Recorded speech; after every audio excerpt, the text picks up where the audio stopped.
Bonjour chers jeunes, je m'adresse à vous en ces temps de confinement afin de vous encourager de manière particulière. Vous avez certainement déjà reçu beaucoup de messages de toutes sortes et de toutes parts. En tant que serviteur de Dieu dédié à la jeunesse, je voudrais à mon tour vous encourager à tenir bon. Vous, jeunes, comme le dit l'apôtre Jean dans la Bible, vous êtes forts. Vous êtes capables, avec l'aide de Jésus, de tout surmonter. Vous avez la capacité d'influencer le monde. Toutes grandes réformes ayant eu lieu dans le passé ont été réalisées par des jeunes de 30 ans ou moins. Jésus lui-même avait moins de 30 ans lorsqu'il commença son ministère, sa réforme. La plupart de ses disciples avaient moins de 30 ans. Beaucoup de grands réformateurs étaient des jeunes de 30 ans ou moins. Au niveau de notre Église adventiste du 7e jour, là encore, des jeunes ont une part très active dans l'établissement du mouvement.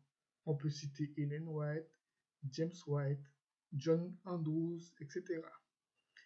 En ce qui concerne notre jeunesse, notre société de jeunesse, les JA, la jeunesse adventiste, là aussi, des jeunes ont été des initiateurs.